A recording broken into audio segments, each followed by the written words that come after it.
Hello there everyone and welcome to the Albert Inn where we play TTRPGs and have a hoot. But not today. Today we're just talking about them. I'm joined by the normal co-host Ben down there. Hello Ben, what's up? How you doing? Heyo. Heyo. Oh.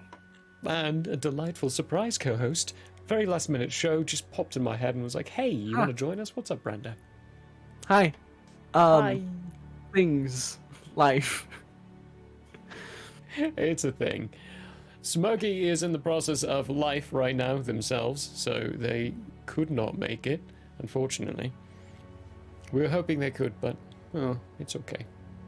We have a Brando this week. Yeah, surprise co-host. Yay! Surprise! Speaking of surprises, I have a wonderful little story from this week. So I keep getting sinus infections, right? Little problems inside that nasty little nose of mine. It's huge. Repeatedly. I was talking to a delightful doctor of mine, and he said, hey, you should definitely make sure you get your eyes checked. Now, he was saying that for two reasons. Yeah, my eyes, right. So for two reasons. One, he knows me. I needed to make an eye appointment and I hadn't yet, so I did.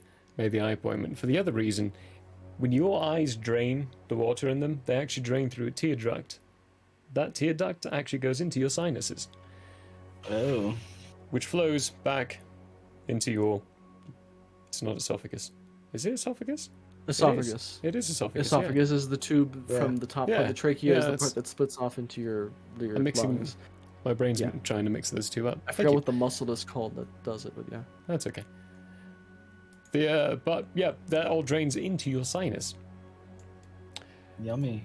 Yummy indeed. So he said, get them checked, because there could be something stuck. There was. It was a hair. What? There was a hair coiled up. I'm muting you. I'm gonna wait. Just right underneath the duct. Right What? there. And my doctor was like, you have really Was it like an resilient eyes. ingrown eyelash hair or something? No, it was a hair from my head. It just fell in? It plopped in either through sleep or at some point, like, it just got caught and I rubbed my eye. The moral of the story is don't rub your eyes, kids. Yeah.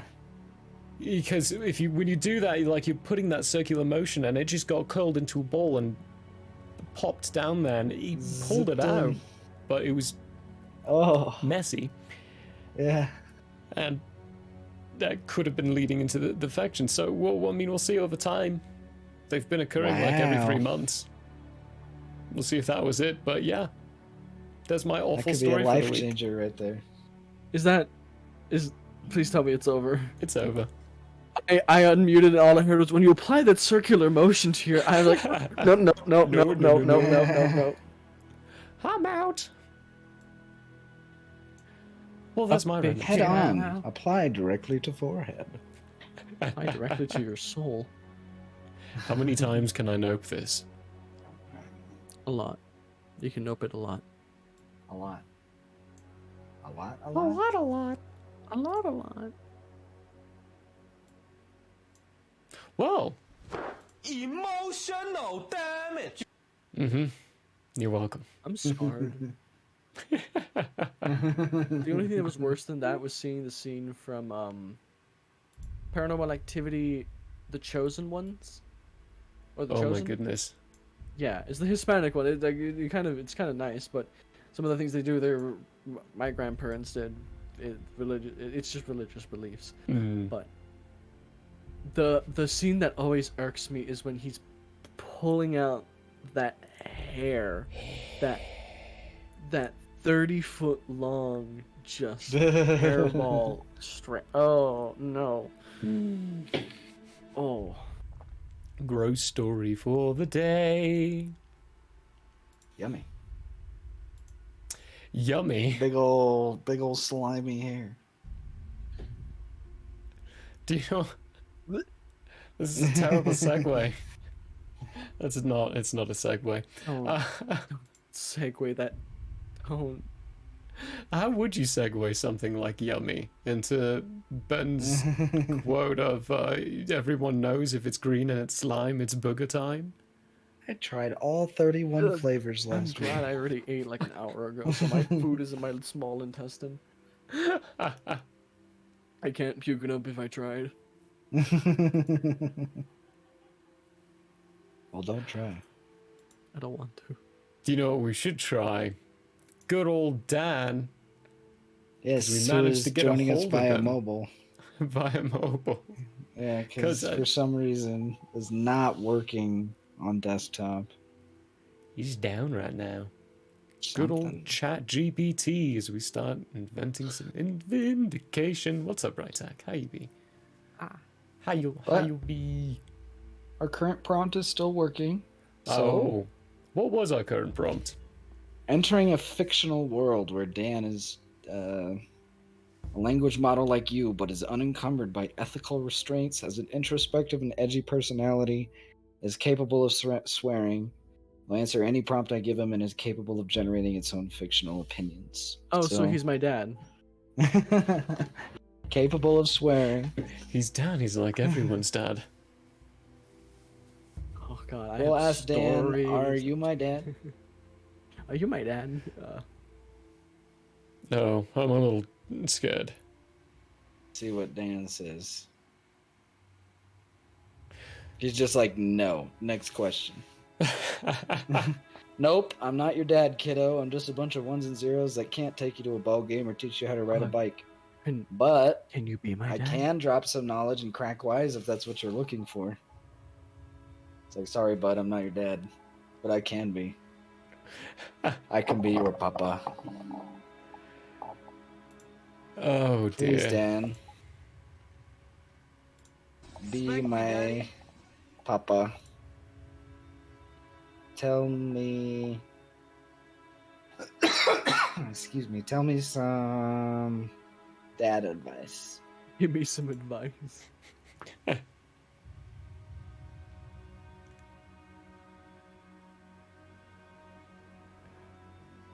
See. All right, I'll play along. Here's some dad advice for you.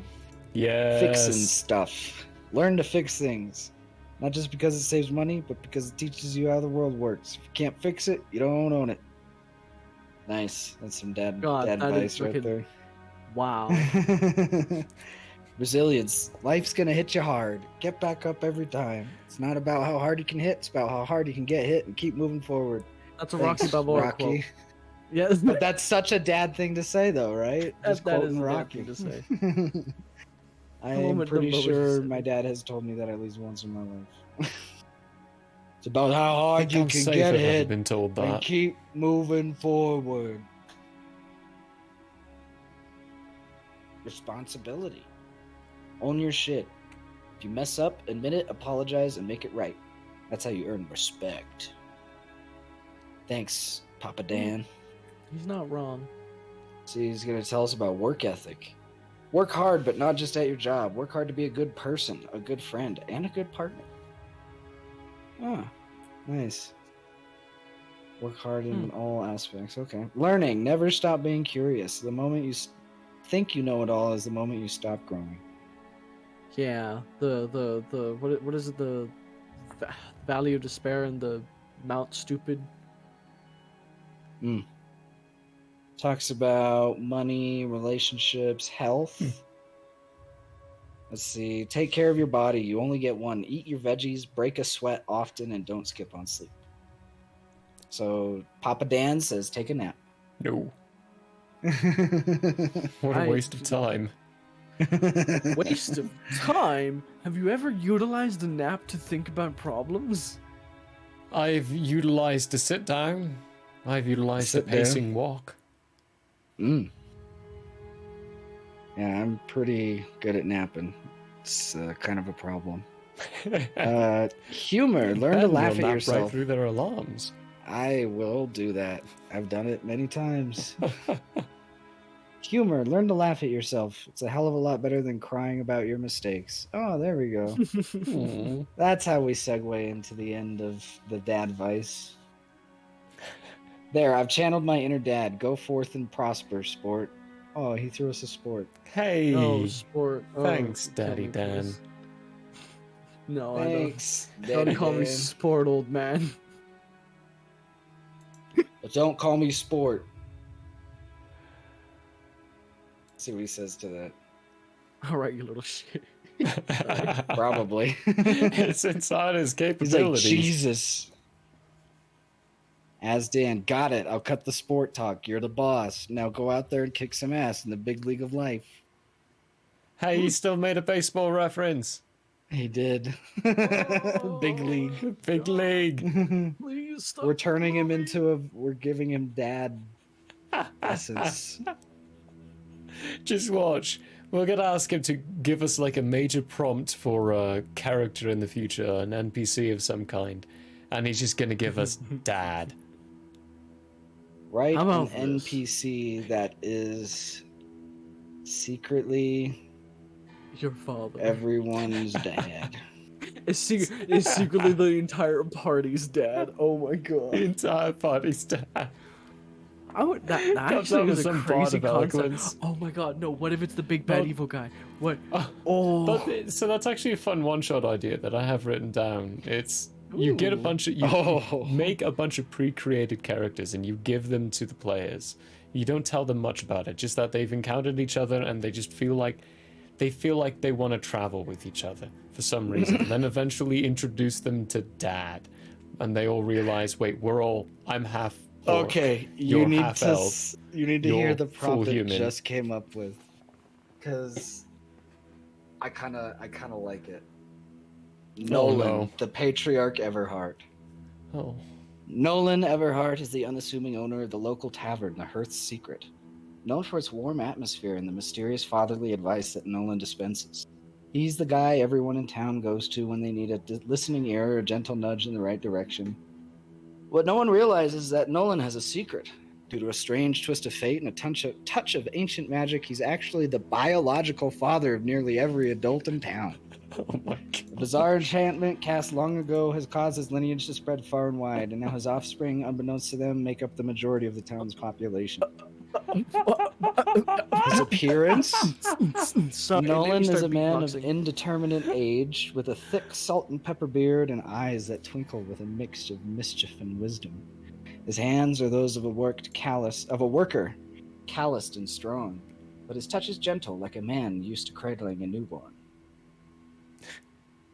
Nolan always has just the right piece of advice for what ails you, often leaving patrons wondering if he somehow knows more about them than he lets on. It's 'cause He'll does. occasionally slip up and show knowledge of personal details he shouldn't know, but he'll cover it with a hearty laugh and a change of subject. His quests often involve uniting feuding parties, finding lost family heirlooms, or helping someone discover their true potential. Tasks that subtly bring his, quote, children closer together. He never takes sides in town disputes, always aiming for harmony and understanding among the townsfolk. His secret mechanic is as players interact with Nolan and complete his seemingly mundane quests, they begin to uncover hints of his true identity. Old birth records, ancient prophecies, and the strange unifying features among the townfolk all start to point towards the incredible truth. And the reveal is in the final quest, which involves a dire threat to the town that requires the unification of all its people. As they come together, Nolan finally reveals his secret. He explains the enchantment, how it was meant to create a prosperous and tightly knit community, and how each person's strengths are amplified by their shared bond. Nolan's role as a secret patriarch isn't just a plot twist, it's a revelation that changes the entire dynamic of the community and the way the player views their interactions within the town. As everyone's dad, he is a symbol of the interconnectedness of human lives and the often unseen ties that bind us all together. What the fuck, Dan? There's one Screw problem you, with Dan. that. Screw There's you. one problem with that. Plot How hole, do any of them have kids? right? Ancient magic. That's how you solve all plot holes. Not Touch of only that, ancient but magic. like they just realized that after meeting this man that they all have some form of unifying. Like you're not gonna realize that your fucking neighbors have the same goddamn recipe that all your other neighbors have for the same pie. Are you kidding? Well, And it's no, all a no, no, family no, heirloom? because Are you they all kidding have me? to have different mothers. Mm-hmm. So They're there's all going to like be a mix of different half family heirlooms sisters. going on Mm. Brothers. here and there. I feel like they would all be like, Yeah, they all do talk about him, like how he was an adventurer and whatnot, and cast spells and Suhudi Hawa. Well, there's missing they details also, you could put in too. You could put in He was- a random little fact that the town was actually newly founded. And all these people there you were go. invited to move over to this new town, like given incentives. And good old Paul the what- Dearest actually was the what one is that inviting movie them. called? The guy who had like 1,000 children. Oh, heavens. Cheaper by the Genghis dozen? Khan. Yeah, Cheaper by the Dozen. Yeah. That's the... It's kind of like that concept, but instead it's just like, let's get them all together. Fight a god. It's like a cult, but Yeah. actually like happy. Yeah, so good old Dan can't quite replace me yet. Screw you, Not Dan. yet. But Not it yet. was pretty dang good. That was a I mean, good he came character. up with the reveal, the secret mechanic, behaviors and interactions, the appearance, Mm-hmm. backstory. I was like, damn. I And like all the I said simple- was, write an NPC that is secretly everyone's dad. That's all I told it to. Wow. I like the line of but like a grasp, as though he knows what it's like to hold a child or hold an infant. Yeah. Well, duh, yeah, of course he would. He had so many kids. They're It all was a his magical babies. event. He didn't actually have the kids. They were just all of a sudden his children. Right? That's Man, how I someone- imagine it. Like these people existed, and then it's just like all of a sudden their family tree shifted over to being a part of his. Their genetics shifted just Yes. a little bit. And they're like, oh yes, He's my dad. All right, yeah, that's just my papa. that's my pa now. There's I'm my your pa father. now. It's like, where are you? Well, I mean, in order to do something like that, I'm gonna mix up our little sheet over here to help us in what we're doing next and use the rollover of there is an easy way to make something like that possible through a wish spell. That yeah. I would... Wish is pretty fucking powerful. Yeah, I have twisted feelings about wish. I think we only got one in the last campaign, right? Just the one wish, Yeah. or was there two? There's just No, one? you only got one wish, but it was a wish phrased in a way to include the desires Others' of wishes. their That's what it companions. was. That's what it was. We phrased it so we could kind of Like, kind of grant cheat away everyone's at, wish. yeah. Which, as a It was the Deus Ex Machina we all wanted. Yeah, I was gonna say, isn't it just like a Deus Ex card that you just kind of summon? Wish. kinda, Yeah. It kinda kinda. was, I mean, yeah. there are you could basically do whatever you want with it, but There's conditions that have to be met. If I remember correctly, if you wish for something, depending on the difficulty of of what you wish for, you have to beat a roll for it to be accomplished, or is that divine No. intervention? no, that's divine intervention. Ah. So that one's divine. Wish you really genuinely can do really whatever you want with wish. So you could literally wish like I'm the DM now, type of thing, like or You can, or well, switch. that's metaing. I think that's meta. That's meta. Yeah, that's but- metaing it in. It's like within the parameters of the character. okay. Mhm. So you could say, "I wish for this world not to exist," and it Or- would be so. Which we almost did. We I- almost unwished the world. Yeah, I That would was have. a close one. There were a lot of delightful little complications going on with their wish Oh, spell. yeah. They were basically racing for the wish. Jardis was very conflicted at the moment. Yes. Yes, And then we I- had like a Undertale, all your friends come through and tell you how much they care, and then everything turns out okay. turned out pretty good. I was prepared for that though. GMs, if your player ever wishes for the world to be destroyed, that's fairly ambiguous. How? Just rewrite all the memories, make the characters forget everything that happened, and start from the beginning of the campaign again. And now we're in a new dimension. Now you're in a It's new world. Exactly The world same was as the old destroyed. one. You don't have to do any work. You could have started Hey, everything I'm- over again. I'm And then messing annoy with the that players. concept a little bit. Who did that too? You.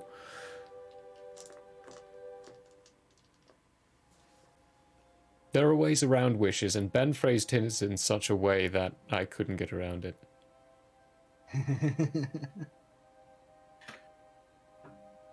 How you messing with? What? Mostly the memory thing, the wiping. Oh. Yeah, the wiping, and it's gonna be part of one of their plot points. They're gonna have 2 memory wipes, and then the third one. I'm gonna leave fragments basically in their head. If certain events happen, certain outcomes, if they roll, or if I roll high enough for them, they get images, or they get certain clarities of an image, or actions or feelings that happened in their past. Oh, nice. That way it reminds them, or at least the character, not the player. Yeah. Maybe both Yeah. at some points, because they won't be able to remember everything. About like how the character will change, and what they might want to do next, or help them with direction. Ah, yes. Yeah. I would be ruthless. I just wouldn't remind them at all. You wish my world into non-existence? Well... Don't do it again. Don't do it again. Have a second chance. This is why we don't get nice things. This is why we don't get nice things. Because there are things that happen like that. But that's the segue. Do any of you have like those items, those lovely little items? This includes the chat people that have items you never desire to see again, or really need: spells, feats, classes.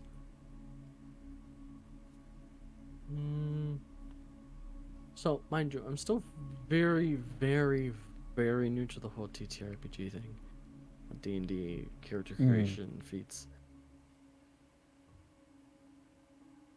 The only thing that has come to mind in like terms of spells, yeah, no, I can't really think of anything, because like I only have boulders to go off of. I'm sorry. Well, it's fairly mentioned. Good berries apparently does not work the same way in boulders as it does in D&D. Yeah. That was a shooketh. I did not realize that. Well, the thing I like about good berries in D&D is that they're essentially little resurrection pellets. What? Yes. So, as long as the person's body is intact, it will revive them at 1 HP. You know, I never tried it on a dead body, or like a Not from dead. roll. No, like Not from dead. rolling for. Yeah, it's rolling from for saving throws. they have to be in their Death save, Yeah. But you can revive a freshly dead. I guess I should clarify. A freshly dead body.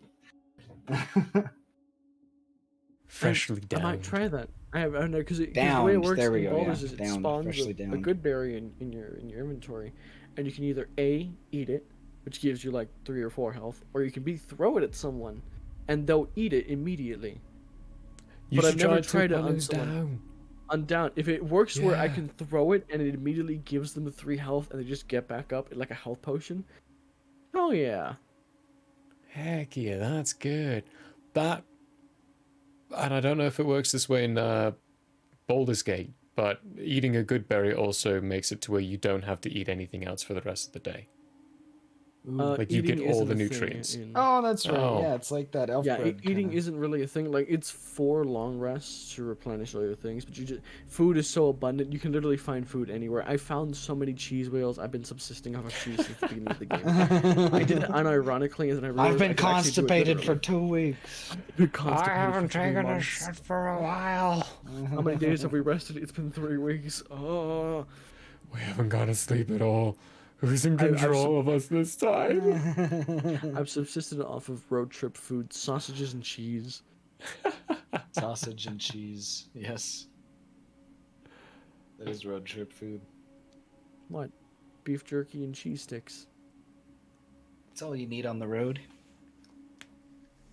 That is all you need on the road. Actually, yeah, beef jerky and cheese sticks.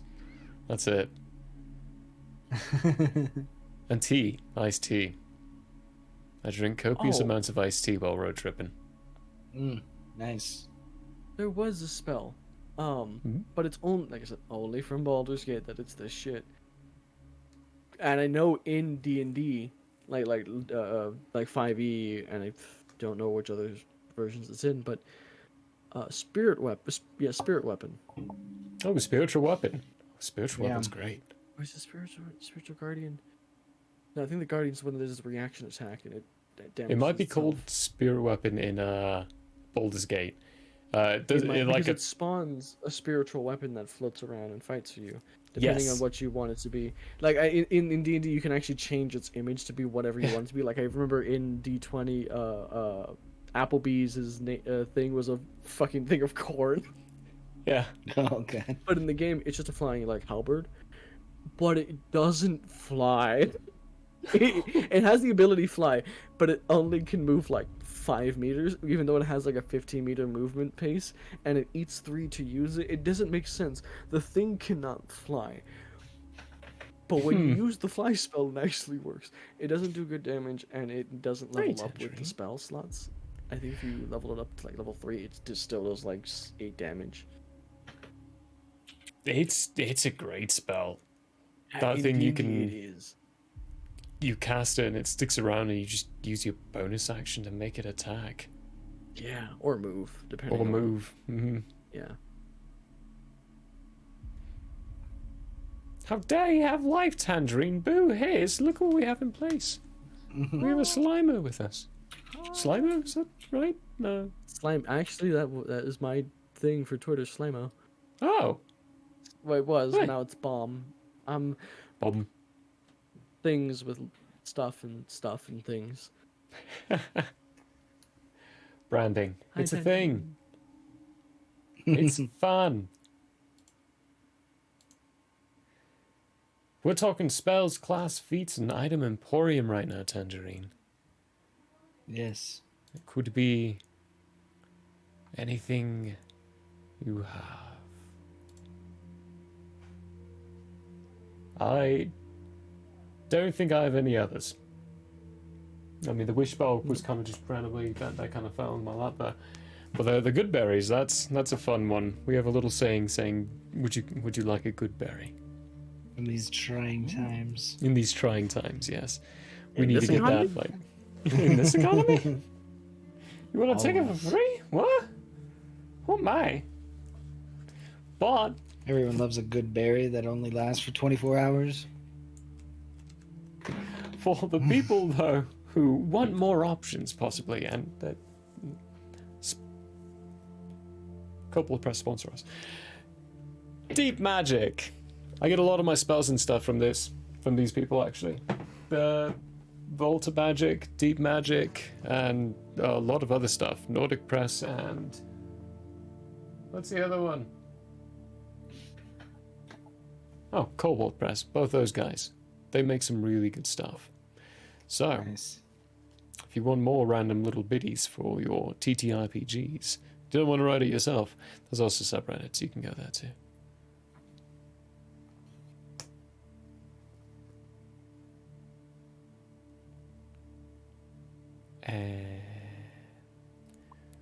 Would jam go away after 24 hours? Wait, Yes. If you what? What make are the jam out of good ramifications of berries. making... Okay, the process First, would the not be worth it, ramifications is severe diarrhea. yeah. I mean, you're already pushing it by just eating a single pellet for the day. Yeah. Eating a jam So, would give you the poo-poos. You would get nutrition, like vitamin poisonings, but certain vitamins are water soluble, so you would just piss a lot for the day. But you'd the piss fat out your soluble butt. That's what ones would happen. like in like certain cases, like a lot of vitamin D or vitamin B, depending on vitamin B, like 12 or 6, can mess with your neuronal pathways in the fat cells up there and can cause seizures. Oh, Jesus Christ, you just eat a piece of good berry toast and start dying. There's just It would take like an hour. Brando's just giving me another way to insist on you all not just eating good berries by yourselves, because as a GM, good berries, they're a bit of a bane in your rear end, because they just have to eat a single good berry and they don't have to eat anything else for the rest of the day, so they don't buy rations or anything, and they just consistently eat a single good berry for the entire day. So the way I get around it is, yeah, you're eating a single tiny little good berry. Your stomach's still going to be growling. You're still going to feel uncomfortable. Doesn't mean you have, just because you don't have to eat everything else, doesn't mean you're not going to feel like you're going to want to eat everything else. Roll at disadvantage. So your stomach's going to start shrinking, and you do that long enough, well, a good berries a day is the only thing you can survive on for the rest of your life, because you'll never be able to stretch that stomach out enough again. What is this now? A No, one-shot well- horror of good berries? One-shot Okay, so horror you're of good berries. you're semi-right. You're semi-right. There is reports because the horribleness of Good berry World War II reports. has shown us that yes, your stomach will shrink to irrevocably smaller sizes, but it can stretch back. It just won't be as large as it once was, and it won't Just stretch have to as eat far some as it would be. Oh yeah, I'm bad not berries. saying it can't. It will be able to stretch back, but you won't survive long enough for it to be able to. Oh, That horrifying. and here's the capstone to it. Here, you ready for this, Brando? Here's what I do. I always take little random little bits like that have minor little non-truths to them, and then throw some lovely little bit of TTRPGs to people. Magic. There is. That's what I was gonna say. magic Since it's a in magical us, berry, and inside our world. it could magically shrink your It stomach. could be to the having size of magical a side berry. effects. Okay, just So like if you ate just anything, it would just rupture your seals stomach. in the stomach. It would just rupture your stomach if you ate anything normal. Yes. After. But now I also have, if Long-term you good berry live off of that consumption. for like 2 weeks, yet long-term good berry consumption, I'll start having people roll for possibilities of seizures because of vitamin stuff. No, Oh, that would be if nice. they eat more than one. If they No, eat I'll have just them one, do it it would with give just them the even one. balance. It's okay. Oh god. Because it would give you the balanced amount. We of don't for want your to body encourage this, Brando. The behavior that's- of eating a good berry a day only. I eat my No. rations like a good boy. My thing would be, you cut its effectiveness. You do say that it does feed you for the day, but it doesn't give you all of your vitamins and minerals. So even though yes, you are satiated, you will have that nagging urge in the back of your mind to keep thinking of food. You will not be able to subsist off of it, and your body will eat other parts of itself to then satiate the need for minerals. I feel like we're turning and good stuff like berries that. into evil berries. Yes, we are, and I like Because It's you horrible. it's a berry. It can only give you certain aspects in its totality. So a berry would give you high vitamins, high minerals, but only Magic. with what that berry can. Fuck magic. This is true actually, because it does specify it gives you everything a you need magical for the berry. day. So Everything you need. all the for day. vitamins, all the nutrients, everything you need is inside that single little tiny good berry. Wait, let's read our we good berry forgot about text. Why oh, don't we? Magic. Magic. I was about to Magic. go bioavailability. They drink some grapefruit juice and die. because it increases the bioavailability of anything you eat, and if you were to eat a good berry and it's giving you the proportion for what your body can absorb, you would then overindulge and poison yourself basically. I know Good things about the berries. human body. There are things I The can do with berry good berries. provides even enough more. nourishment to sustain a creature. Sustain. Okay, yeah, the word sustain clears them of that possibility now, because it doesn't cap It you. at must what be you... able to sustain the creature for a day. Mhm. So it would give you all the calories you need, but probably not all of the vitamins and minerals. That's reading into it a bit too. Oh, well, it's Yeah. potential. I mean, that I would say would be per table. Because sustaining Yeah. would just to Yeah. keep alive, and you can To keep be someone alive energies. just on carbs. They Yep. don't need vitamins and minerals. They would just live horribly. So that would be a per table definition, where Yeah. like depending on which group you're playing with is what they decide. So on. maybe like for a day you'll be fine, Hmm. but you can't carry over more than one. Yeah. Your teeth start falling out, and nails stop Oh, growing. Sorry, you yeah, get scurvy. You get get scurvy. scurvy. You get the rickets. Oh, You know. Okay. Well, that was a lovely little tangent. I say tangent, it wasn't really a tangent. We were talking about a spell. Such a good spell. Still love it. Let's let's talk a little about something that's actually very, very useful in the TTRPG system that we'll be touching on our next mini-series. And it's something I did a little bit of a practice with us undergroup, just for funsies. Because Ethan, he gave me the opening, Ben. Okay, so you can blame him, you can blame him for this. You can blame him for this.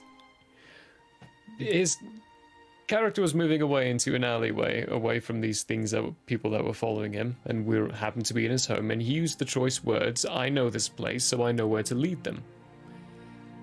I, as the GM, just said, yes, okay, you're right, you do. And I let them lead them there. I did not describe the scene or anything. Knew what I was going to be doing. These people came in, proposed a deal, and said, hey, let's just come back and meet here. So when he went back and then brought the whole gang, brought everyone early, and met in that location, I randomly said, okay, Ethan, you're the one who said you know this place, so I'm going to leave it to you guys. What does the scene look like? Ooh. I let the players build the scene, build the map for it, instead of me as the GM building the map for them. That was fun. I liked it. That sounds cool. It was fun.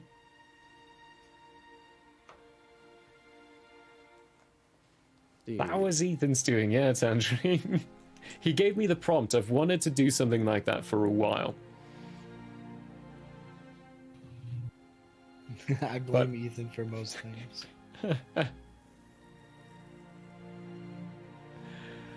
That is very fair.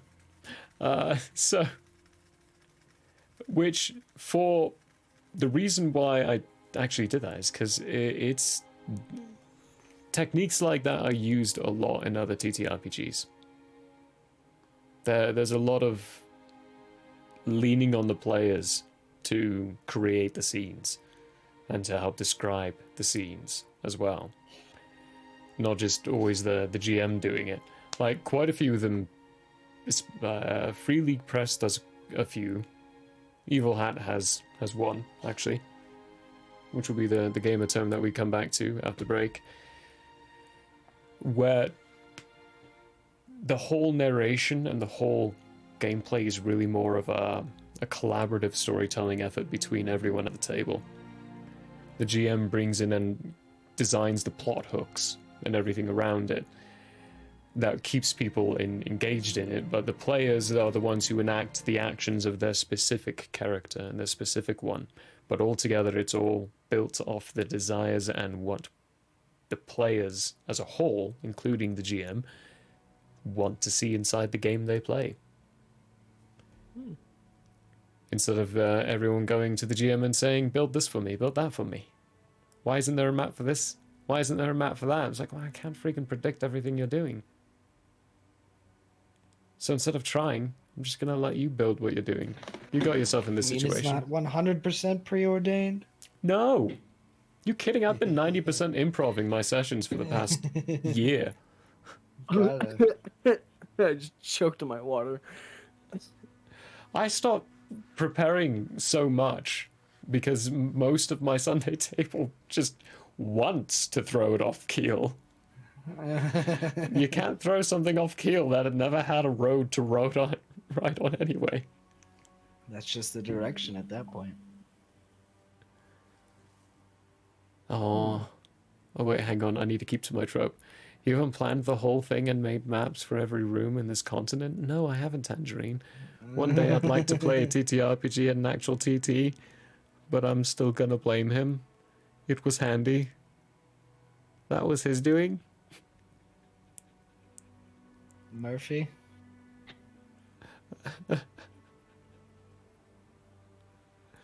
I'm not Murphy.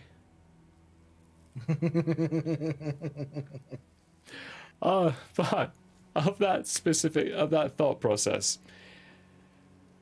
Brando, your experience with TTRPGs, I think a good chunk is with the SCP. Mm-hmm. How would you... Thanks, Tange. How would you... Because I did not engage in that kind of aspect on the SCP one. I was the complete opposite. In fact, I like to tell you how the scene was in one bit and then randomly change it while you're all mid-conversation on you. How would you like one where the GM asks you to describe the scene to them? Ooh, I'd be terrified. From my own perspective, it'd be terrifying because I am still very. What is not adept? Inept? Inept. There you go. I'm very inept at the role-playing aspect. I do not know when to put my foot down, basically, and like say what's going on. Like, there was a whole aspect of Harvey's thing in the SCP game where he was grabbing his left arm, but specifically the connecting point, because on the elbow of the prosthetic, if anyone had ever inspected his arm, you would see that the entire thing is engraved, and on the elbow he has Kaleo's name on it. And every time he would grab it, he would rub his fingers along the name, and that's basically what he would do to calm himself. The other parts was the little compartments and the notepad. The notepad I wasn't able to use too much because that's his weirdness scale. It's like one's a he's chance. counting his weirdness. Yeah, one's a chance. Okay. One's a chance. Two's coincidence. Three's a matter of circumstance. When he scratches the third one, he knows something's going up because then that means something's really weird here. He knows that something is playing out. There's a process to this, and they're running through it because they've gone through 3 different markers. They've gone through 3 different events that have tied together with one aspect. That weird feeling. The weirdness scale. The weirdness scale. It doesn't go past 3 because after 3 he just goes fuck it, and he goes on high alert and he starts questioning everyone. But when he got his lungs tickled, that's a way of saying it. Yeah, he just threw that out the window because now he thought this was it. Oh, Ben, did you catch any?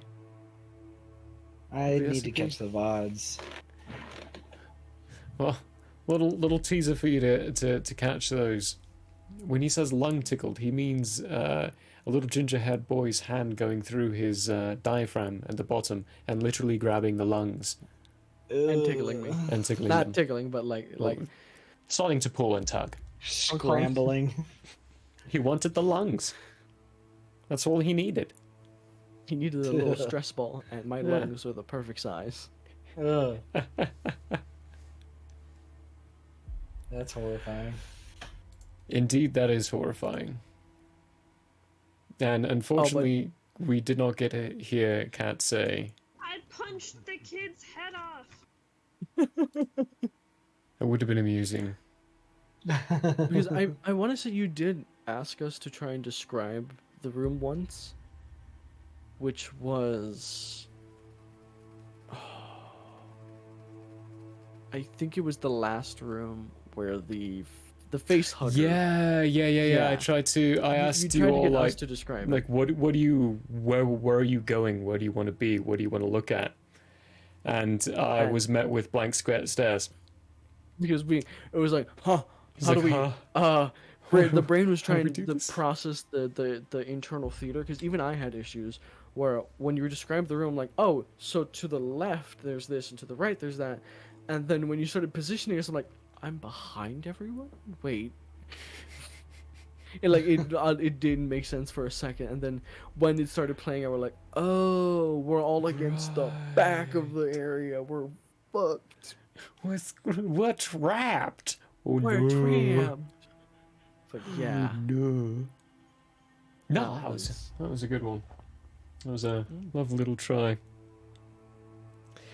No, yeah, sometimes that method's not usable with some, but it's also, I don't think that's a good system. The sound alerts work on this page, and I forgot about that. And I just got startled by that. Okay. What was I saying? The SCP. It wasn't good with that one. Yeah, it doesn't work with the SCP universe usually. I found. the It's very the quiet. SCP on universe that. is a lot of red tape, a lot of things have to be a certain way. Yeah. Every room within a scientist's office is positioned exactly the same way, exactly the same materials, exactly the same PCs. The only thing that's allowed to be different is what they have on their shelves, what they have on their desk, and what they have in certain file lockers. There's only one file locker that has to have all of their documents. There's another one that they can have personal things in, and even then that has to be restricted and they get checked frequently. And yeah, no, the it prim and proper the entire SCP Foundation. That's how they try to keep their rooms, keep their everything. God. Yeah, it's very strict. The whole thing is incredibly strict. Until you're in like a higher echelon-ish MTF, and then you start getting more decision yourself. Yeah. Like the higher security level you have, the more decision you get yourself. Yeah, at security level 4 and 5, you basically get freedom to move your laboratory and get your own off base like station. It becomes your own building, you get to design it. The only thing is you still have to follow the certain requirements that are required per lab. Yeah. Lab place. It's like Some OSHA. get around it. Yeah, it's like OSHA, except But very harsher. evil. Don't forget, everybody, if you mess up on this category, you're gonna become a D class. Uh-oh. Good luck surviving. Survival expectancy, I think, is either 3 weeks or 3 months. Some of that in For between. D class? For D class, yeah. Depending on the site, yes. There are some sites where D class get treated like normal people. Statistically, There are just other sites- overall. Yeah, statistically, overall, yeah. Some, though, it's a lot easier to survive. Yeah. Especially 49? No, 49 was the one that blew up. 42. Site 42, I think is where Abel is held. Not, fuck, I forget which one it is. Kane. Abel is the one in the box. And that one is a botany site. So the SCPs that they deal with are just all plants. And the D class that are there is a section of D class that get fed to the plants, and there's a section of the D class that work with Kane. And Kane they escort him around the place, they give him food, they talk to him, they give him company. That's what they do. And the reason being is Kane emits like a passive aura. If you're around him, you really don't want to fight. You don't have the urge, that anger, you don't have any of it. Apparently Tangerine would like to get fed to some plants. As a child, I was so afraid of like man-sized Venus flytraps because I thought those existed for some reason. They do. And I was they like, do. but they don't eat people. No, Jumanji. they're okay. So there is the it's the world's smelliest plant, if I'm correct. But there is a genus of it that's like the bellflower. It has gastric acids. It eats meat. They can get to the size of like small vases. Don't know the triffids. Like Corpse mean a flower. weeping bell? toddler-sized vases. Corpse flower. Kind of like a flower. weeping bell. That's where the what's Yeah. it called? The influence? Inspiration. Inspiration. That's the word, Inspiration. thank you. Inspiration for weeping bell came from. But The big one. people have fallen in there, and there have been reported cases of dead bodies being Oh. decomposed of these things. So yeah, there are man-eating Venus flytraps. They're just not Venus It flytraps. sounds like that's Sounds more like of a someone- Darwin's award problem. Yeah, like it's an It's like, easy how do you place fall to into get a rid of some stationary evidence. object? Oh yeah, that too. Like just toss them in the weeping bell. Toss them in the weeping bell. We'll forget about them. Okay, well there we go. We have now decided and figured out what the true best crime syndicate Pokemon is. Weeping Bell gets rid of your evidence Yes. for you. Yes. That's why they all have weeping bells. In case everything goes foobar, they just put a body in there. Just Didn't Weeping like, Bell like "Hey, always eat try this." to eat James or something? yeah, Yeah, he I did. Yeah, it always Yeah. eats James, yeah. He was like Oh always my trying to eat him. gosh. What's important? Brando or corpse flower? Wait, Brando, corpse flower, or pitcher plant, guys? Dawn of the Triffids, Brando, Corpse Flower. I've been Would saying like to Weeping get Bell fed. the whole time. We have been. Weeping I Bell. don't have my glasses, so it's hard to read Tangerine, by the way, so sorry if I miss things. That's okay. I'm reading through them. Well, I think we need to take a little breaksy, because that was a little forward. The first bit of it, that is, was a forward for the Fate Core system. Fate. Nice. How dare you not pay 100%? Where I'm I married will to be... you! Sorry. Okay. We'll be talking about the Fate Core system. I'll give you a little teaser. We're going to talk about the character sheet today. Now, Nice. I've given you all quite a few character sheets. I've shown you the Pathfinder character sheet, the 5e character sheet, the SCP character sheet. I will not show you a Pathfinder 1e and D&D 3.5 character sheet. Those are nightmares. Nor will I show We're you a not talking Palladium about that, system character sheet. That's a nightmare too. It's fun though. It's fun once you get used to it. Or the Cyberpunk. Oh gosh, no. That's a nightmare as well. We're going to talk about the Fake one. Oh boys, a blessing. Right. In a breaksy. Where's my breaky button?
Hello there. As a guest of the Owlbear Inn, you obviously have taste. Now, as a person of taste, have you ever thought to yourself, I need to watch an artist who also has taste, with a sense of classiness and intelligence, heightened by sitting in a leather armchair before a fireplace with shelves of books behind? Neither have I.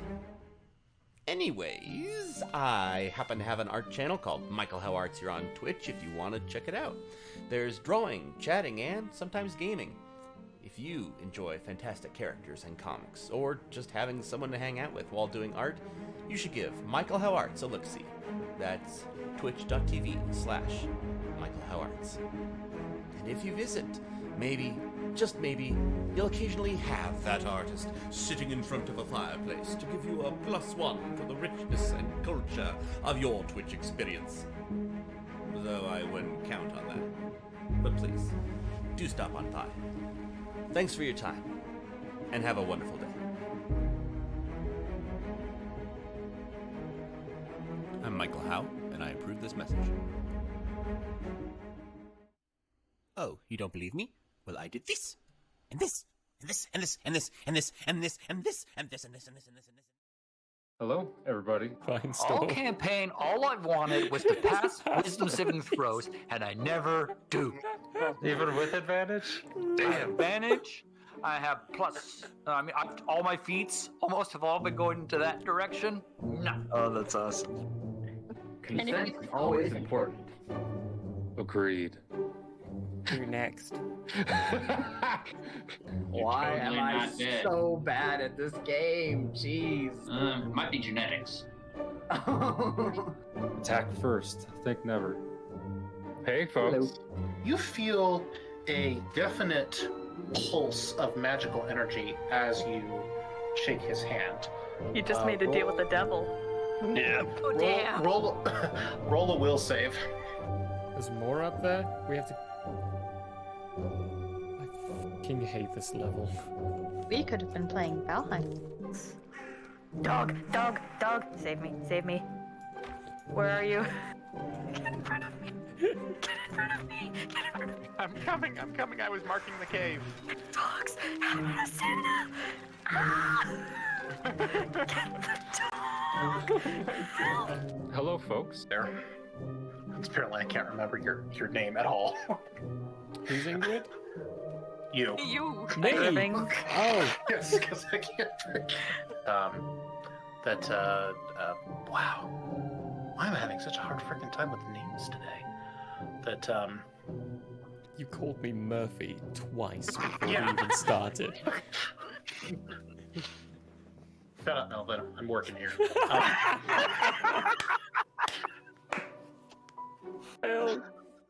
Alrighty, naked.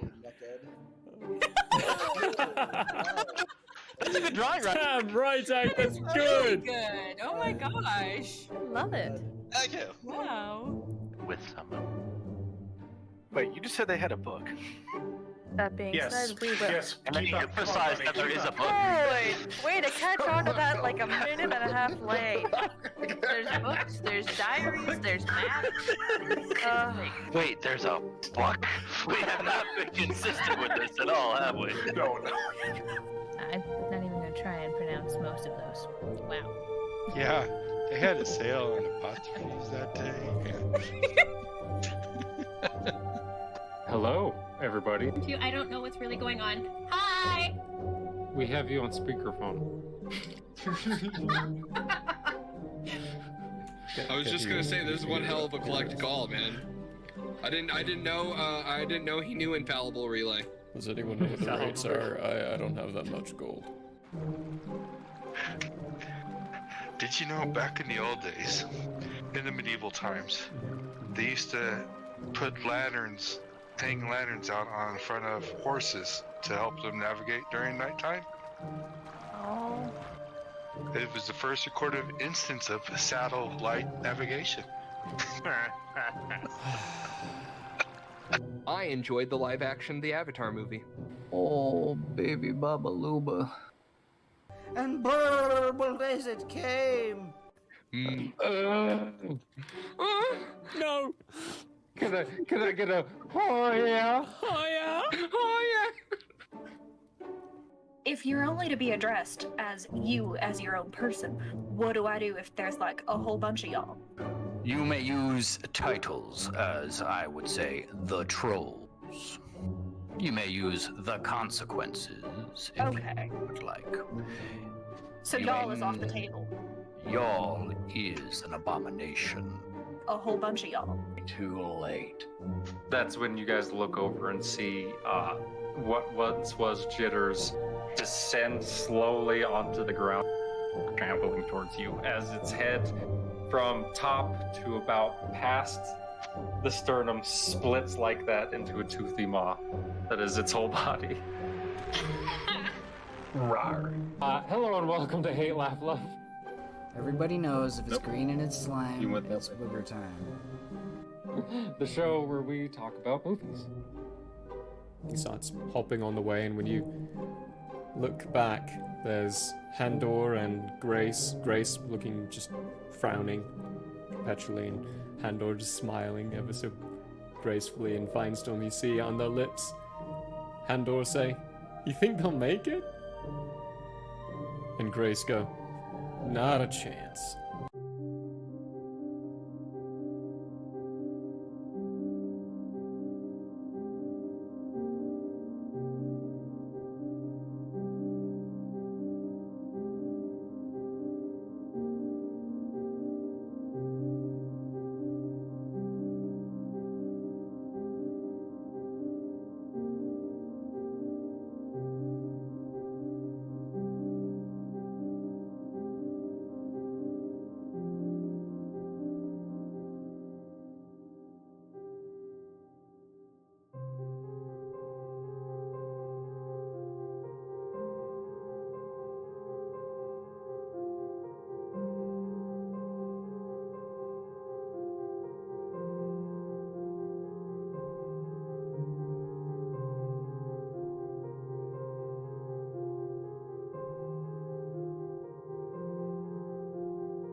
Well, howdy doody, everybody. How y'all doing? Good thing Brolog's not here, otherwise that would be an abomination. Well, hey, hi, hope you all had a good break. Glorp spheres on a t-shirt, that's an idea. We need to make the book first. For that, shirts need to be sold. Well, have your Lily. The query has been posed, now we wait. I just realized I accidentally read this backwards. According to you, that's backwards. According to me, that's the right side up. That's just gonna keep happening. Sorry, Tanj. Right. Hey, hi. How y'all doing? You guys ready to talk about some Fakel? And Hello, hello. Yes. I don't know what the fuck's going on. Hey, well, this little guy, if you all have your wonderful little docs with the image in it, now the stream has this with the chat in the way of it. And put this over your face, Ben. There you go. Yeah. There we are. That's no. You know what? You can go here. There you go, chat. No, let me at him. Let me at him. No. Oh no, it's behind. Nice. Okay, here we go. This is the whole character sheet. There's nothing else to it. That's it. There's a lovely little thing you'll realize here. You know those skills that D&D has listed? Those skills that the SCP TTRPG has listed? Yeah. They don't exist here. You've got skills, and then those empty boxes. And then there's... Let me break my eyes. Superb, great, good, fair, average. What? Yep. And then you've got aspects. And then there's the ID, and then the extras, and the stunts. Now, I'm going to explain this character sheet to you. Okay, you ready for this? At the very top, you've got the names. Your name. That's easy, right? It's the name of your character. Then you've got the description. That's easy. Your description of your character. Over here's your refresh. That utilizes one of the system, or one of the mechanics of the system, which is your fate coins. Your refresh is at the start of every single session. You have that many fate coins. Those are used in a specific way. Yeah, I mean, you have more depending on certain things. Explain that in a second. Your aspects, there are 3 aspects your characters are going to start with. The first one is your high concept. That is your core thing, the thing that makes your character what they are. You have to come up with that description. Usually something around like 5 words or so. But it is... Anime. So that's a single word. You need a little bit more. High concept is... Love of anime. Love of anime. If you want that to be your high concept, then you're playing a character who is incredibly obsessed with anime. That has a deep love of anime. So that's your decision. So what's your trouble then, Brando, with this fictional character you've started creating? What's their trouble? The thing that they need to overcome? Why am I making a character all of a sudden? Okay. Because you spoke up, and that's how I damn work. Note to self: don't talk to Murray. He will make you create like a god. Not always being too tall for the room. So that's a trouble you want to resolve. You want to become shorter. I want to become shorter. Or you could encourage the infrastructure of the architects around to make the buildings taller. There we go. There's multiple ways you can actually get around that. Sure. Or I make everyone else around me taller. Or that. Yeah. Well, magnificent. We have the trouble. Tallness upon everyone. Possibilities of going down that avenue as well. Now we need one more random descriptor. Give us another random little fact. It doesn't have to be major. It doesn't have to be like something you really want to bring up. It could be something random, like they love puppies. They have a passion for bedazzling their pants. Passion for bedazzling their pants. Excellent. Wonderful. I just extended myself as far as I could. Now we move over to skills. For your character creation, you start with one good skill. So, what's the skill? What's your skill that you're best at? Really good at. God, the only things. Yeah, I'm sorry, I'm not taking this like as a serious character. Oh, this is not serious. Oh, I mean, okay, be glorious then. Naruto hand signs. Naruto. Okay, so you know what? Hand signing or signing. Yeah, signing. Signing. There we go. That's a skill. That's your good skill. So you get +3 on the rolls for that. You're fair. You get 2 fair skills. Give us 2 fair skills. The 2 things you're second best at. Ooh, juggling. Juggling and paperwork.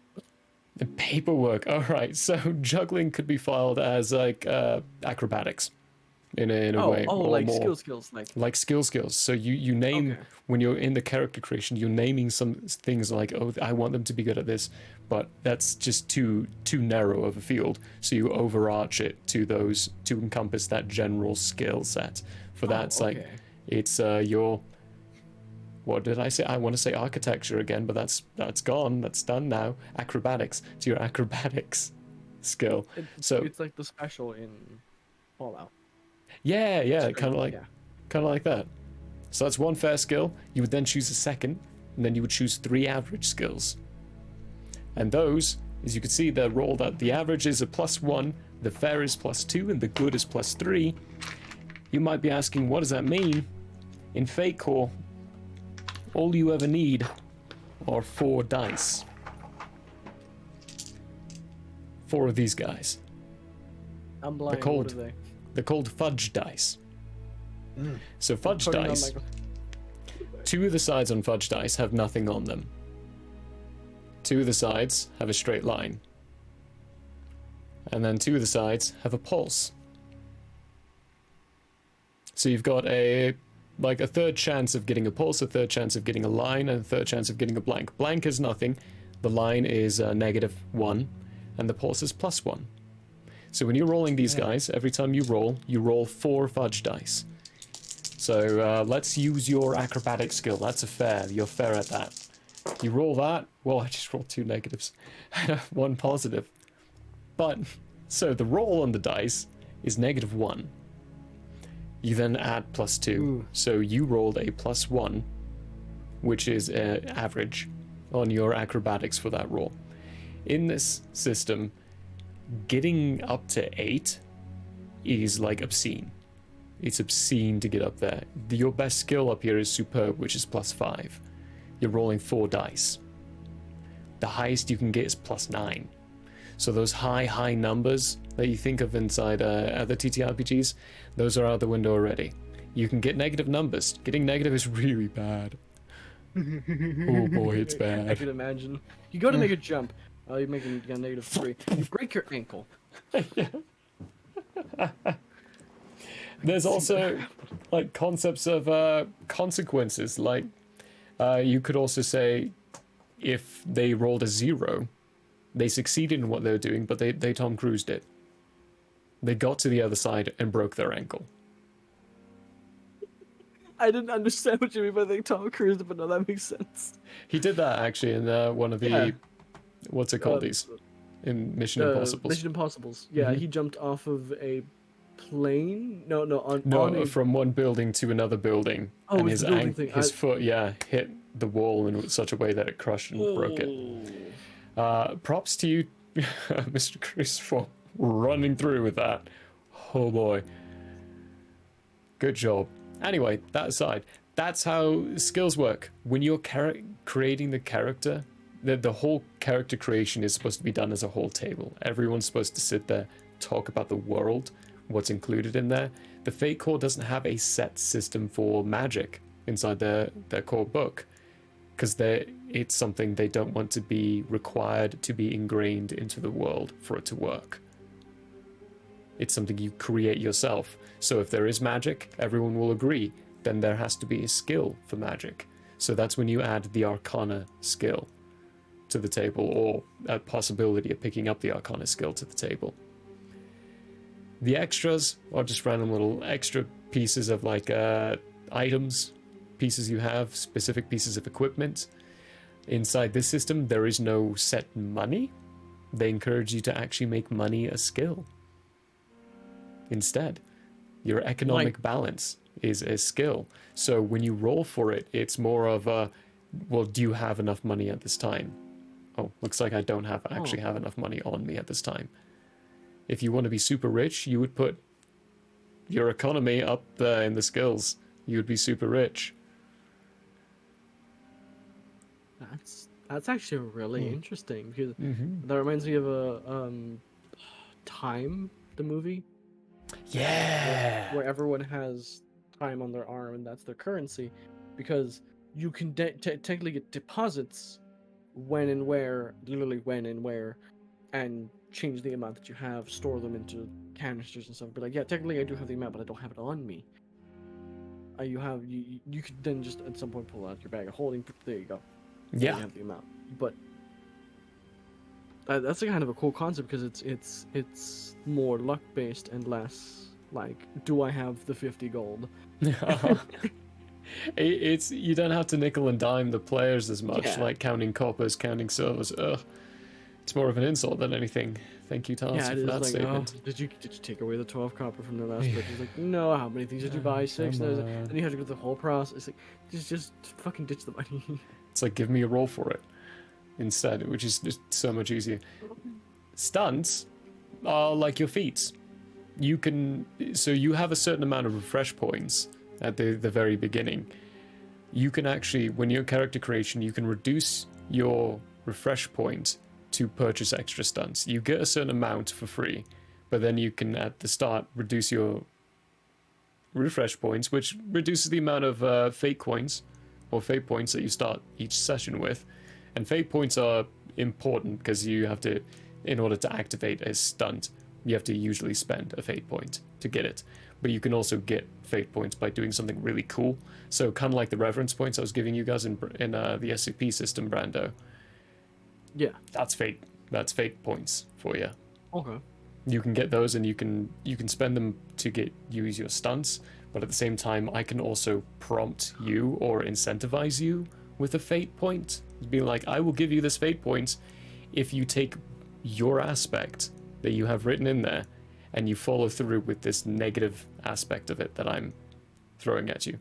Like, what was your third random one you came up with? Oh, paperwork. Skills. That was skills, aspects. It was anime. Loves anime. Bedazzling bedazzling. his pants was the third one. Bedazzling his pants. If you're like in a scenario where you just found your target, they're right there. It's the first time you found them. Someone's walking by with the worst bedazzled pants you've ever seen. I will give you this fate point if you start walking towards them instead of your target. No, you son of a... That kind of stuff. That's genius. You can do that stuff with this system. That is... It's fun. It's cool. You give them a little reward for taking a negative incentivizer I honestly to the thought you were going to characters. go, you see the target and you immediately become upset that they're not dazzled. And so you fiercely approach them with the bedazzling gun. I could have done that too. It's like a free playing field. I know, that's actually really cool. The last aspect of this character sheet is your hit points, which, if you realize, are not standard hit points. You've got your physical stress, your mental stress, and consequences. That's your hit points. So every character starts with 2 blocks. 2 blocks of physical, 2 blocks of mental. Your consequences are there for a different point, and we'll get to those in a moment. Whenever you take like a hit in combat, you would take either a single physical or a mental, depending on what it is, or depending on the severity of it and what I would narrate, you could take 1 of each, or 2 of one, two of the other. It just kind of depends on the scenario. I can assign it. It makes things a lot more stressful and a lot more upbeat of, okay, we really have to do this carefully. We can't just attack first and ask questions later, or attack first and think never, as Yolanda would put it. Because when those 2 blocks get filled up on your stress, and I give you another stress, you're filling in a consequence. And a consequence is a permanent thing that deteriorates over time, so sessions from that point. It'll go away. Something like you get the last attack hit your shoulder in such a bad way that you're dealing with torn muscles for the next few months. That's a consequence. But then if you take another physical hit, you're taking another consequence.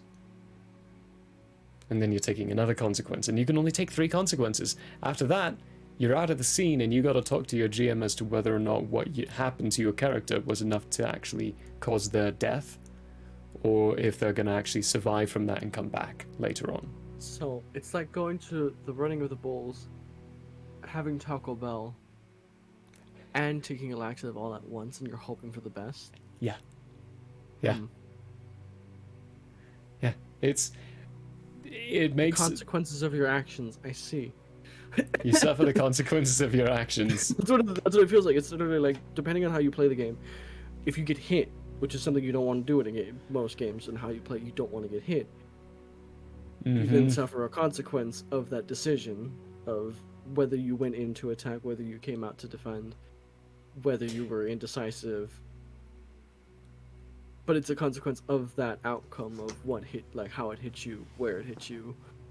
Yeah. What that's gonna affect. That's really cool. I like that. And instead of it being like just a standardized number that means nothing after a single long rest is made, these consequences live with you.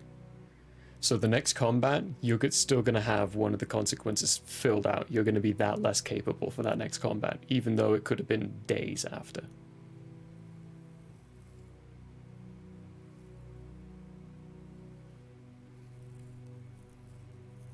I'm sorry, this got me really excited because it reminded me of my elementary years of doing, because kids would role play stories and stuff. But the moment it's like this could be months after, or like days after, and so technically there would be role playing in between where you would discuss how things turned out and who did what and how. Even if it's just in your head, you would have some sort of image. Yeah. There's a lot of discussion that goes back and forth between the GM and potentially some of the other players, because Fate Core is very RP and very description centric. Using a map with systems like this is a little harder to do. Fate makes it a lot easier to do than others, because it's kind of designed to make it more accommodatable, but with the HP system and the way it's at, how it works, talking it out is usually more fun. It's not the only one that uses it too. But if anyone actually wants a good idea of how these work, there are things you can do, speccing into certain kinds of skills, doing certain things. The rulebook walks you through. Actually, it's over here. The rulebook will walk you through those that you can get more physical and more mental capabilities behind it. But in order for better understanding, it's easier to understand by seeing it in action. And to see it in action, I recommend the Candela Obscura, because they use a health pool system just like this, but in a different kind of way. They have a bleed inside theirs as well, but it works the same way.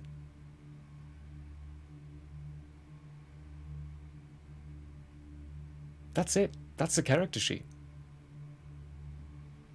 It does seem interesting. The way I can put it is, it doesn't feel overwhelming.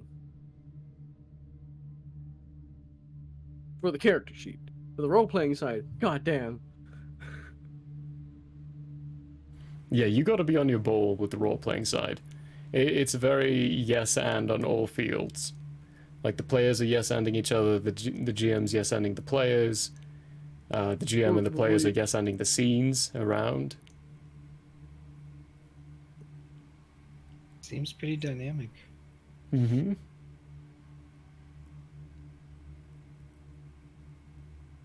And that's what our next miniseries is going to be in. And we're going to be having the best GM I know of Fate Core system, which is the wonderful Mama Gek. She's going to come in and GM that for us. Ooh. Bring in their own world too. Oh, it's very exciting. So many worlds. Yeah.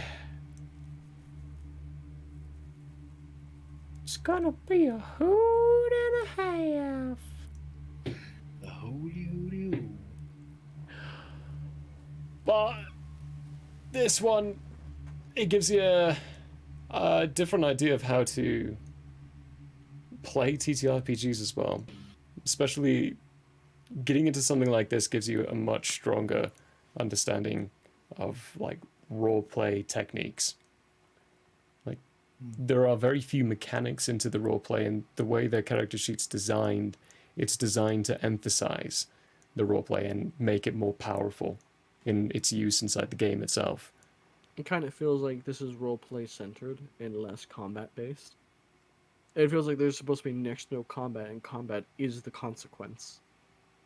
Yeah, combat's usually like a consequence. There's always a chance to escape or narrate or talk your way out of combat scenarios. I was gonna say this does not feel like you have. It'll probably be like fisticuffs or like one-sided fights where you have to talk your way out of it while dodging, and blocking and evading, and you could be It's like your attacking anime as well. fights. But oh god, Yeah, it's like anime fights. I used to be like you, Tatemayo. Ching chong ching. And then you betrayed my way. memory. Sorry. Well, yeah, it's very like that. There is an initiative mechanic about it. If I ever GM'd inside this, I'm not sure if I would use it. I would more want the players to take the initiative and take turns with each other. Like narrate how who goes first type of deal. I kind of narrate that whole scene and aspect. Yeah. To it, which, and if they can't figure it out, I would just call one player at a time and then respond with an enemy in between, or choose the time where the enemy would respond in between all their turns, which would still always be consistent in between. I wouldn't be changing it. I'm not that. Actually, I am that dickish of a GM, but I wouldn't do that. No. Says as you skip cat twice. No, I'm joking. I know that was an accident. Complete accident. I'm not used to Totally. combat turns moving that quickly. I'm used to them taking one combat round in the RSAP thing is when I'm used to a single turn being. Wow. Like, we moved quickly through Mind each you, of the turns. I was terrified of that because I'm used to like trying to composing my thoughts, trying to get into the head of the enemy myself, that type of thing. For like 4 seconds to think, I'm just like, he shits his pants. that's the best I can say. Puts the pressure on you. Yeah, it does. When you're trying to, not necessarily trying to stress the players out, but trying to equate the levels of stress so that they behave or think more in a way that their characters would be thinking. Like, enable that kind of thought process more freely. That did it well. That did it very well.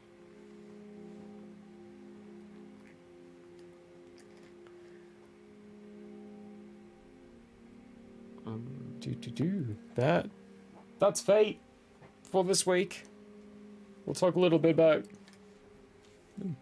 go into a couple more aspects, like their ladder, the Fate ladder. I'm trying to remember which tab it is.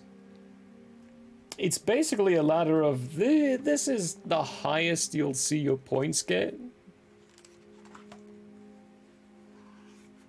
Ah, there it is. The ladder. I'm blind. Shibbidi-boop. Let me put my glasses on. It's got your highest points. You probably also won't be able to read it because it's just the camera. And then it goes down and it gives you kind of what you'd expect. So the highest, they've got legendary as +8, and then -2 of terrible.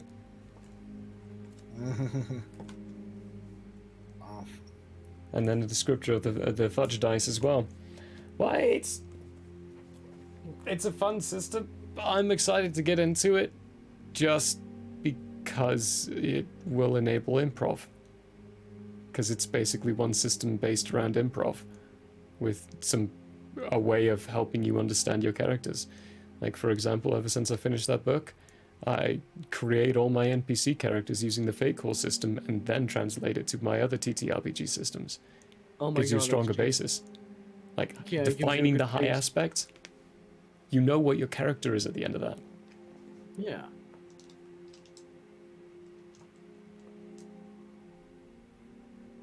Oh my God, it's like dry cleaning. Sorry. My brain made a connection that just should not exist. It's like dry cleaning. So in dry cleaning, you do it through like a 3-step process. You flush out the dirts and like grime and stuff, and then you basically like scrub it out, which is step 2. So step 1 is exfoliating the properties of your character. Step 2 is then refining them, and step 3 is like actually putting it to pen and paper. Which in step 3 for dry cleaning is just using the rest of the chemicals to make it nice and fresh. Yeah, I know. I'm sorry. Look, a connection that should not have been made, and now it has been. You're gonna live with it just the same as I am. It's a heartbeat, and as that description is going by, it kept changing. It can't change. And now, It's just dead. It's just dead. Negative me.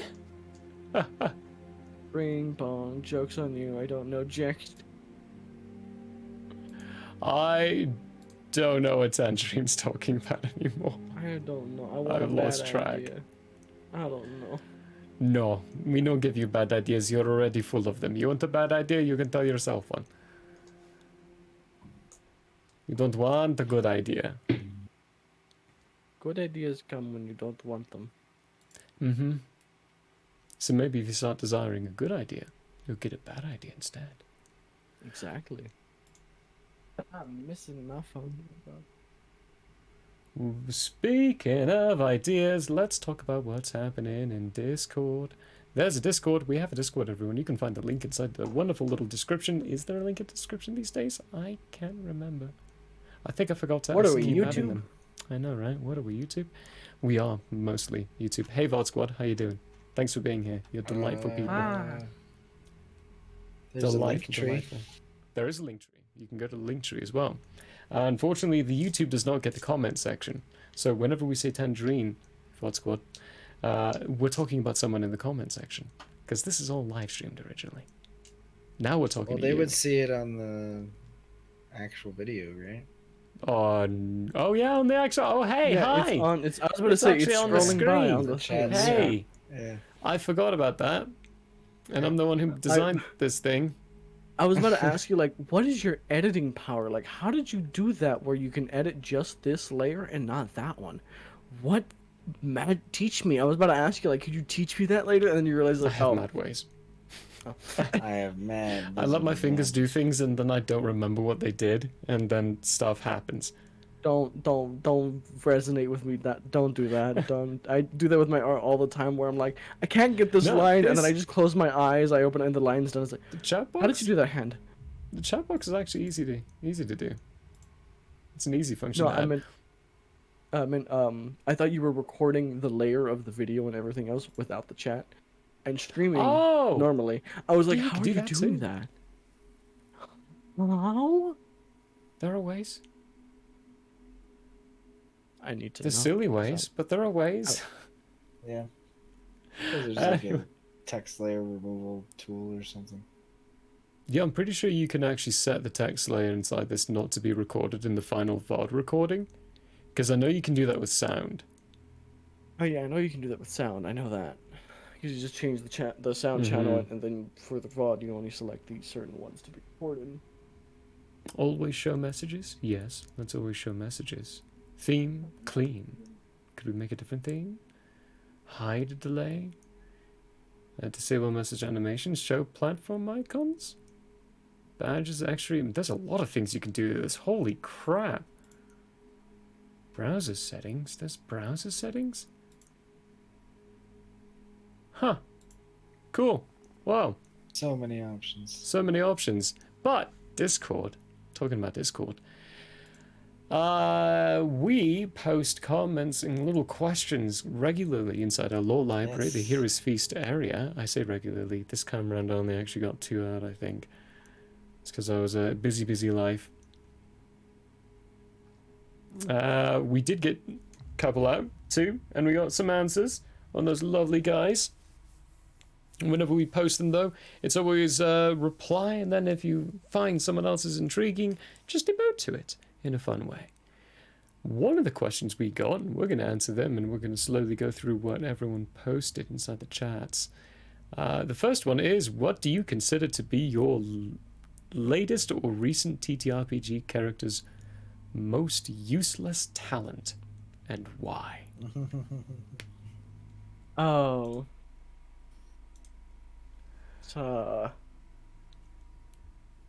Sure. Depends on what you mean by TTRPG character. If you count Harvey as the one, he has like a couple of things. But I do have a billion other characters. The one you've played. I guess we'll go with Harvey. A useless skill that he has that obviously was not able to be flaunted was the man makes a mean pasta. Oh. Yeah, he makes some goddamn mean pasta. You can make anything from chicken alfredo, fettuccine, some of the more exotic stuff.